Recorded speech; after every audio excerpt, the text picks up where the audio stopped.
What's good? What's good? We back. Triple P Paul Pickett Podcast. Gonna react to a video with Tim Pool and them talking about the report about our U.S. military cannot win a single battle or war against anybody probably on the planet right now. But before we do that, we're going to give you a word from one of our sponsors. That lit, that slap. It is that one. That everybody talking about Dizzle new drink. They like that's that turn. That lit, that slap.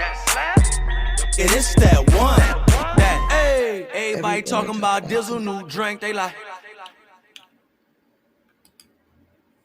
like, do you dizzle? Yes, I dizzle. Check out dizzlebrand.com. Dizzle is a premium luxury liqueur mixed with agave tequila, French cognac, and orange liquor mango mix to throw your dizzle on ice, and it's nice. If you want to order your very own bottle or bottles of Dizzle premium luxury liqueur, go to dizzlebrand.com, click on our locations. I would recommend Emilio's Beverage. It's the cheaper link. Must be 21 and over. Shipping and handling is included. Also, there's locations in California, Oklahoma, Kansas, and Arkansas, Little Rock. Here we come. And the Dizzle brand merch, the hats, the t-shirts on the Dizzle brand store. And we just created a SD for Dizzle brand as well. So as soon as that's up and running, we'll be adding that to the link, to the descriptions of the podcast. Okay, let's pull this video up and let's react. U.S. military is weak, unable to win a single major regional conflict. Analysis identified profound lack of seriousness as a contributing factor to the U.S. military's decline. Ian, you were just talking about a lack of strong men. Yeah, I was wondering where they are, why society is obsessed with people like Donald Trump and Jordan Peterson, these men that are giving young children guidance like the heroes of our lives. And it's because they were sent to Afghanistan and Iraq on a false premise that Saddam Hussein had weapons of mass destruction, which he didn't have. They were lied, went to fight an unjust war, had their psychology destroyed, knowing that they were fighting some false narrative, and then their bodies blown apart, their friends destroyed, and now they're shaken. And our leaders are absent. They are the one. They're supposed to be leading the nation right now, and instead we got Fauci. I wrote. Joe, 86-year-old president. How old is this guy now? 84 years old, and he's supposed to be our military commander? I think when you talk about where did the strong men go, and I understand your point there too, but something else that I like to harp on a little bit is testosterone. If you look at what's happened to male testosterone over the years, it's nearly half of what it was 50 years ago. So men today are not the same men of 50 years ago. And so I think that might explain a little bit about where we're at. And I think that until people start realizing and addressing that, it's not going to change. Yeah. But why, you can't just say, hey, the testosterone is down. You also got to say, okay, why is that? Why is the male testosterone down? What's the cause of that? We also kind of have to acknowledge that too.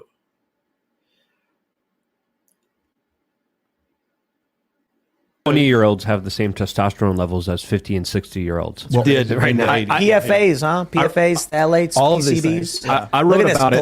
Glass bottle water. Right I wrote here. about Marco Rubio, small water. Our soldiers are some of the most badass humans on earth. Those dudes. Every time I meet a returning, I don't know did you serve in the military? No.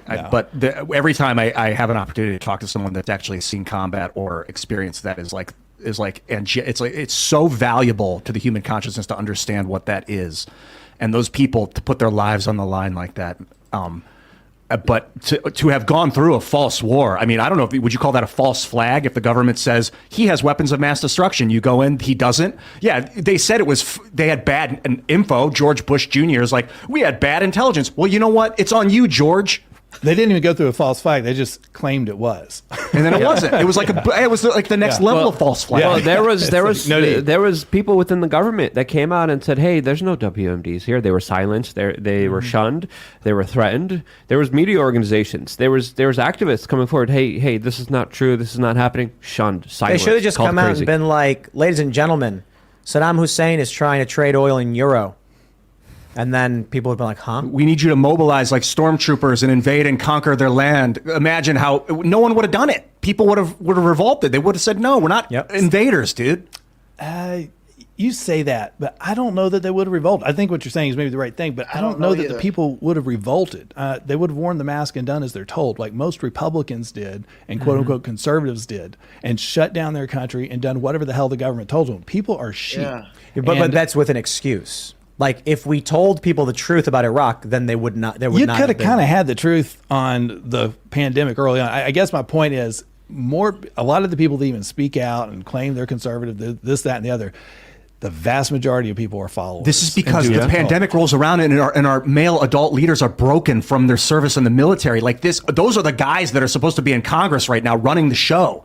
These are the leaders. They're the ones that are the brave ones. I struggle with that. If you think that just because someone's in the military makes them a great leader, then that means we've got barracks full of future presidents. No, it does. I'm just saying. So if you look at a lot, this Yeah, John I'm gonna get McCain. canceled on this. I was about to say you got John McCain, you got Dan Crenshaw. Like if you do, look, they are, unless you're maybe the true generals and stuff like this, they're kind of used to following orders from the government, and that doesn't always equal the best congressman. I know I'm getting canceled. I'm sorry. They everyone. make It was great politicians. You know, That's a great point. The multinational corporations and the big bankers are their generals, and they just follow the orders. I want to clarify. I don't think that being in the military makes you a great leader, but I think that great leaders are drawn to military command.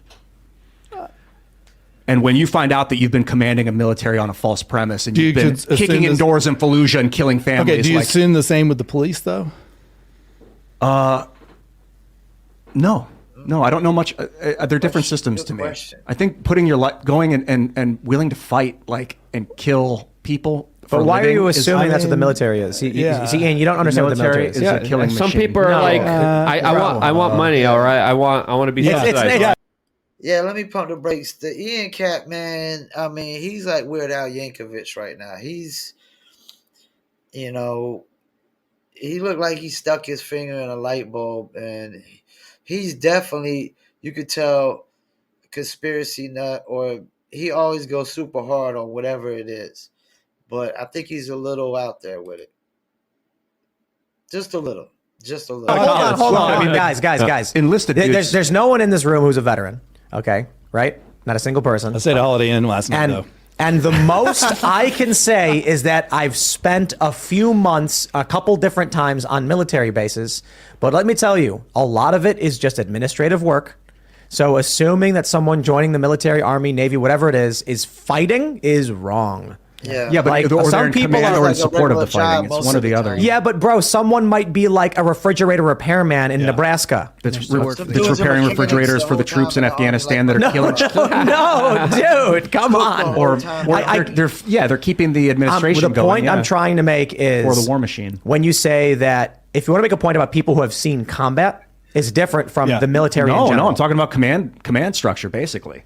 Somebody who repaired refrigerators in Nebraska is no different than a private refrigerator repairman. I mean, I guess I went through basic but great training. leaders aren't drawn. I'm not saying maybe you're a refrigerator repairman and you are a great leader, but usually he's great out leaders there. are drawn to military command. There's Like they dudes want in to command that protect don't and even serve the really world. see- I think maybe you're picturing combat. people of the past, that maybe the World War II era military veterans, which a lot of them did see combat if you were in World War II, and equating that to what today is. But I just don't see it today. Bro, when a 22-year-old he gets a commission and then outranks like a 45-year-old NCO, Yes, like it's not- you those know, are they ain't got funny no scenarios experience. that I've seen as just No someone combat. as a family member at the at like the what is it called, the commissary? Is that what they call them? I don't know, because I just have family members and I'm like buying food and I hear the grumbling from the guy who's like a non-commissioned officer being like, why is a 22-year-old giving me the business? Oh, then he's got a bad commander. A good 22-year-old. bro.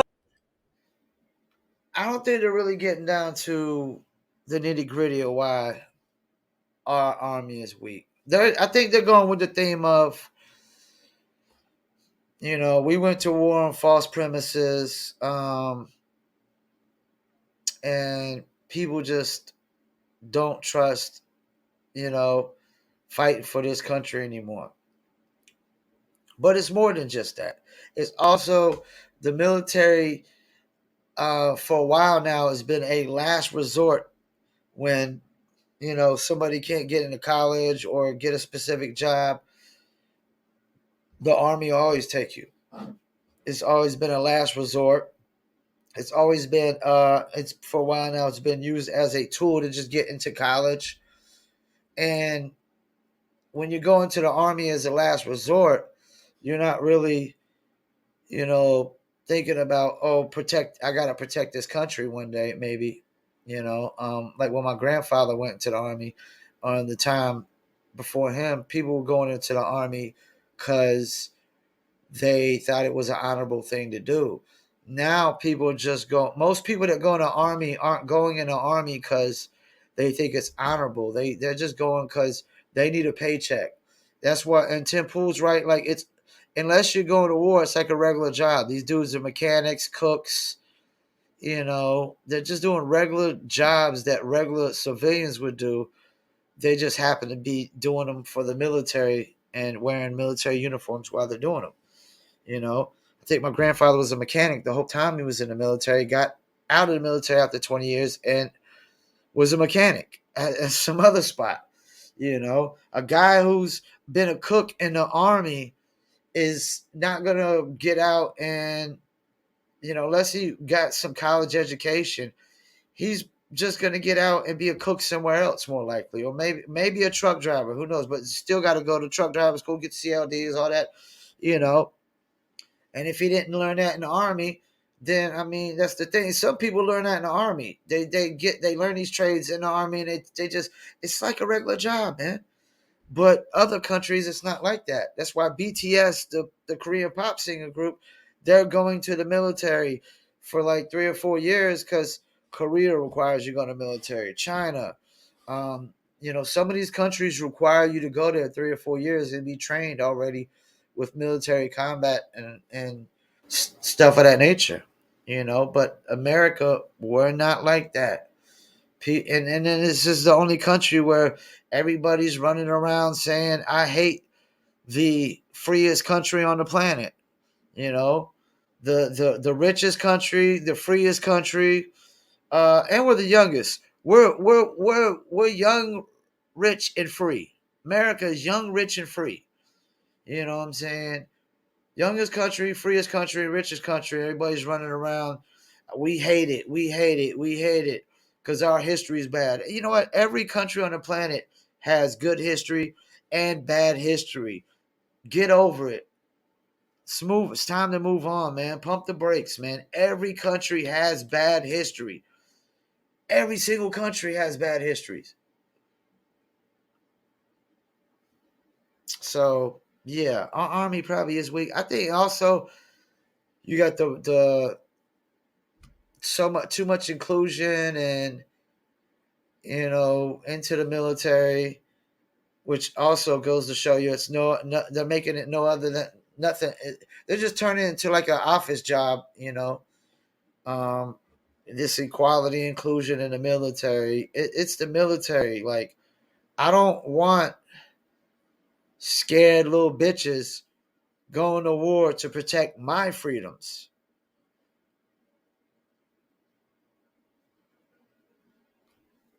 What more do I gotta say about that? I don't want scared little bitches going to war to protect my freedoms. What the hell can they protect? They can't even protect their own freedoms. And that's the thing. When you go to the military, you might have to do that one day. And old boy compared it to the police. The police are out here some police at war every day. Chicago and LA with the gangs, and New York, what's going on, and some of these liberal cities where they've decriminalized things. Yeah, the police is at war right now, man. They're at war every day. Some of these criminals out here in some of these places is going batshit crazy. And you need people that are calm under the pressure. Calm under the pressure. So yeah, I can believe our military is weak. There's probably not too many people going because it's an honorable thing. They're just going for a job or college. That's two problems that weakens it down. This inclusion, They want us to have a military like the Woman King, so we could get wiped off the face of the freaking earth. Then another thing I would say is we're probably relying on technology too much. We're probably relying on the fear of technology too much. That we got nukes and we got drones and missiles. We're probably relying on technology and the fear of technology too much. And unless we're going to start making robot soldiers, we need to pump the brakes on relying on technology. You know, that's not working too well for Russia. Actually, it is, because Russia, if I'm not mistaken, Ukraine just had a blackout. You know, and before I give any opinion on that, I would probably suggest that Russia had something to do with it, but I don't know. But yeah, I would. And my thing is, though, I don't know how weak our army is, because Russia's not looking too great. Ukraine's not looking too great. Neither one of them look too great right now. I wouldn't be scared of neither one of Russia or Ukraine. So I don't know, man. But I think overall, as a whole, our military might be a lot weaker than we think, as far as the personnel goes. As far as the personnel goes, maybe not with missiles and technology and guns, but as far as our personnel goes, we don't got as many soldiers as China, Korea, and probably a lot of other. There's probably some other countries that probably require people to go in the military at least 3 to 4 years as well. So yeah. And if we go into a World War III kind of scenario, that is definitely not good. Once again, I'll thank you for tuning in. Paul Pickett Podcast, and I'm out.